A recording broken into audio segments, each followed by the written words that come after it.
De vuelta, Cata, y estamos con un súper entrevistado porque ayer se presentó el informe de la comisión asesora que pidió el gobierno para reforma estructural de gasto público.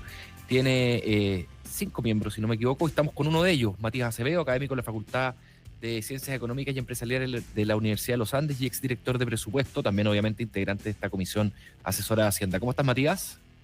Muy bien, Pato, Cata, muchas Hola gracias por la Matías, un invitación gusto. nuevamente. Oye, si querí, Matías, partamos por las primeras conclusiones del informe. Creo que identificaron 34 medidas, algunas permiten reducir el gasto, otras contener. Tienen un número, pero también tienen plazos. Cuéntanos cuáles son las principales conclusiones de la comisión.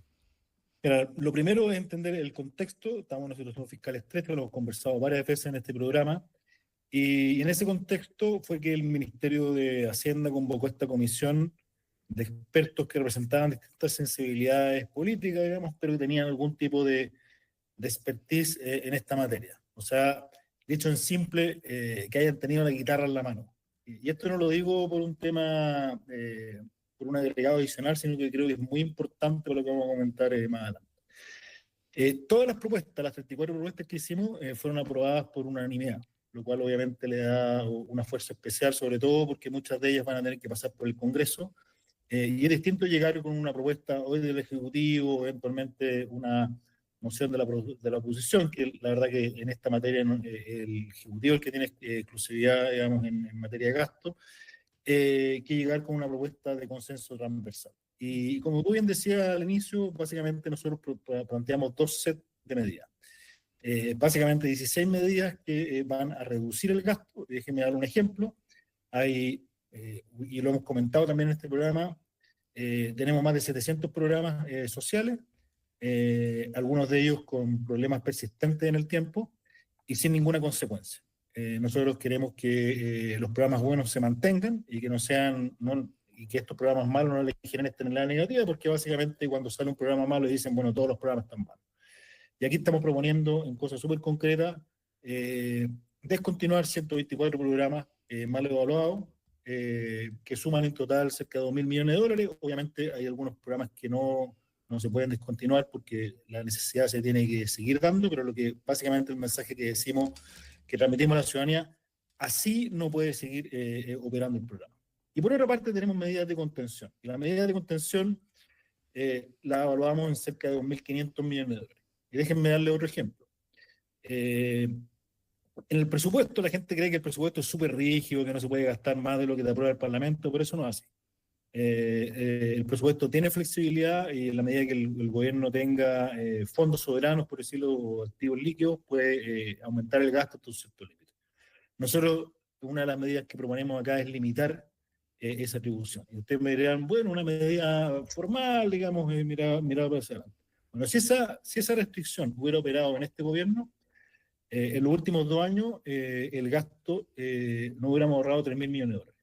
Ese es el orden de magnitud de esta medida. Son medidas que, bueno, es importante haber tenido la guitarra porque uno conoce, digamos, la cocina, por decirlo así, todos los recovecos del presupuesto, y por eso son medidas concretas que van a ayudar a la gestión fiscal. Y por último, con tu pregunta del tiempo, y acá hay que ser súper claro, y yo creo que ese es uno de los valores más relevantes de esta comisión. Cuando tú apruebas 34 propuestas por unanimidad, de las cuales la gran mayoría, yo diría 2/3 al menos, tienen que pasar por el Congreso, algún tipo de discusión, eso sin duda que le da más fuerza a la discusión, porque obviamente ya hay un consenso técnico transversal y por lo tanto la discusión ya se transforma en una cuestión más política, ¿no es cierto? Y obviamente cada uno de los técnicos, digamos, de lado y lado puede hacer su trabajo para convencer, ¿no es cierto?, a los parlamentarios de avanzar en esto. La responsabilidad aquí es principalmente del Ejecutivo. Nosotros entregamos las medidas, son 34 medidas, y ellos tienen que ver qué es lo que van a hacer con esto. Pero una vez que el Ejecutivo las presente en el Parlamento, si esto de verdad es urgente, si todos estamos preocupados de la sostenibilidad fiscal, si todos entendemos que estamos llegando a un límite de deuda que no puede seguir creciendo, esto debería tener la urgencia necesaria para que sean aprobadas rápidamente. Sí. Ahora, Matías, ¿en qué momento llegamos a este nivel de deterioro de las cuentas fiscales? O sea, hoy día Jaira Martínez justamente estuvo con nosotros conversando en la mañana y ella nos decía, esto es algo común para muchos países y que viene desde la pandemia. ¿Tú coincides con esa idea?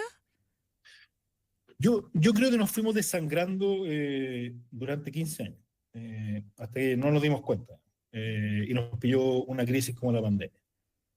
Todos los años no cumplíamos nuestras metas, íbamos teniendo déficit al principio en promedio de 1 punto del PIB, en 10 años ya son 10 puntos del PIB, y muchas cosas en términos técnicos las escondíamos bajo la alfombra, y que eso en términos fiscales son recursos que no son ingresos, o sea, no son gastos, pero que presionan la deuda. Por ejemplo, si yo tengo que hacer un aporte de capital a Codelco, eso obviamente requiere financiamiento, y eso es deuda, pero no aparece como gasto. Y por lo tanto, entre que nos fuimos haciendo, o sea, nos dejamos estar, ¿no es cierto? Y pensamos que 1 punto de déficit era razonable.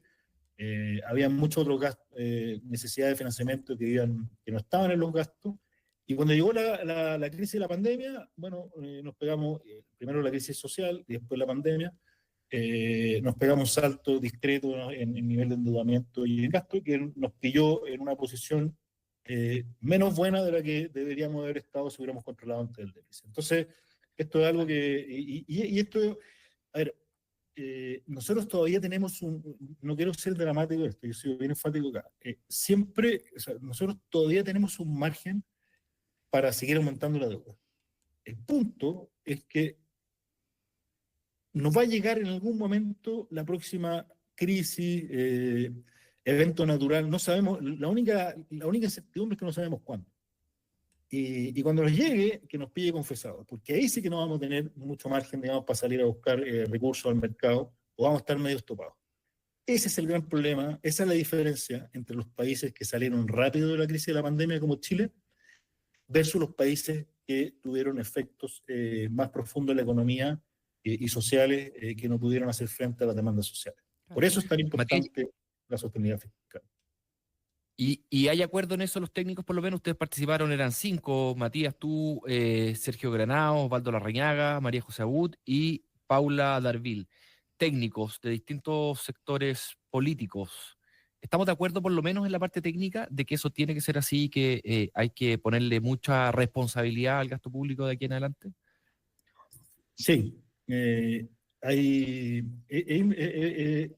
buena tu pregunta, Pato, porque la verdad que en el momento que nosotros nos convocaron a esta comisión, la verdad que teníamos todos los incentivos, sobre todo los que somos más afines, ¿no es cierto?, a la oposición, de decir que no. Porque el Ejecutivo lo estaba pasando pésimo. Había incumplido la meta del año pasado, y se proyectaba, ¿no es cierto?, que se proyecta que la meta de este año la va a volver a incumplir. Entonces nos podríamos haber tomado palco, digamos, y ver que incumpliera las metas, después de decir, ven, nosotros teníamos razón. Pero ahí uno siempre se acuerda del presidente Piñera, supe que lo traiga a colación, pero él decía siempre que lo inviten, no digan que no, porque siempre va a haber una oportunidad.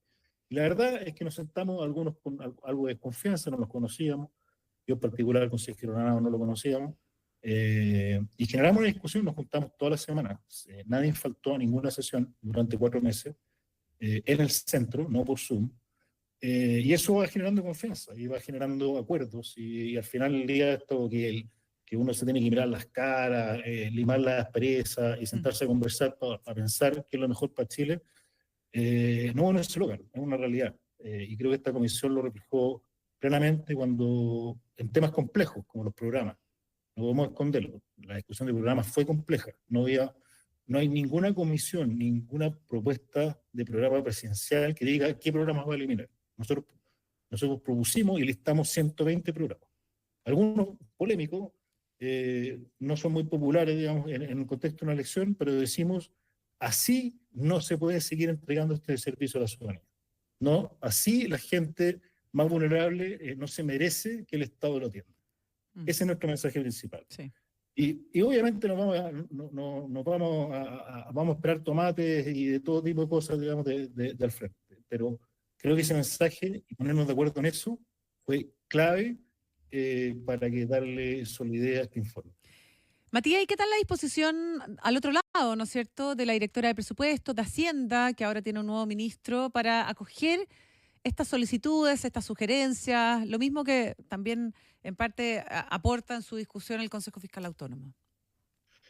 Mira, yo veo buena disposición. El problema es que los tiempos son cortos. Y si esto no se hace con sentido de urgencia, se nos va a pasar, piensa que ahora viene la discusión de presupuesto. O sea, todas estas medidas en las que no se incorpora el presupuesto ya quedan para el próximo año, para el próximo gobierno. Y en términos legislativos queda muy poco tiempo, porque la discusión de presupuesto te toma la agenda legislativa, te toma el tiempo de los parlamentarios en el Congreso. Entre medio vienen elecciones presidenciales, lo cual hace que es más difícil, ¿no es cierto? Y lo estamos viendo en estos días, digamos, tramitar proyectos de ley. Y después nos queda enero. Y enero siempre ha sido el mes como... Y en enero va a depender mucho también del resultado de las elecciones, porque no sé, ya vamos a conocer, ¿no es cierto?, cómo se va a componer el Parlamento en la próxima administración, y eso obviamente cambia los ánimos de acelerar o poner freno a medidas que el gobierno no quiera, ¿no es cierto? Porque muchas de estas medidas no son populares, o sea, digamos las cosas como son. Aquí, por ejemplo, estamos proponiendo congelar salarios públicos, congelar dotación, todas esas cosas duelen, digamos. Pero hay que hacerlas porque es el momento, y creo que el gobierno tiene una tremenda oportunidad. Yo, si tuviera los zapatos del ministro Grau, presentaría con urgencia todas estas propuestas mañana. No me demoraría un día más. ¿Por qué? Por una razón súper simple, digamos, porque esto va a tomar tiempo más, denota la voluntad que tiene el Ejecutivo de avanzar en esta medida en forma decidida, como al menos fue la percepción que tuvimos durante el trabajo de la Comisión. Bien, Matías Acevedo, académico de la Facultad de Ciencias Económicas y Empresariales de la Universidad de los Andes, director de presupuesto y sobre todo integrante de la Comisión Asesora de Hacienda. Sí. Muchas gracias por analizar con nosotros este informe que se entregó ayer, así que viene calentito. Súper interesante. No, muchas gracias a ustedes por ir exclusiva, así como siempre. Muy bien.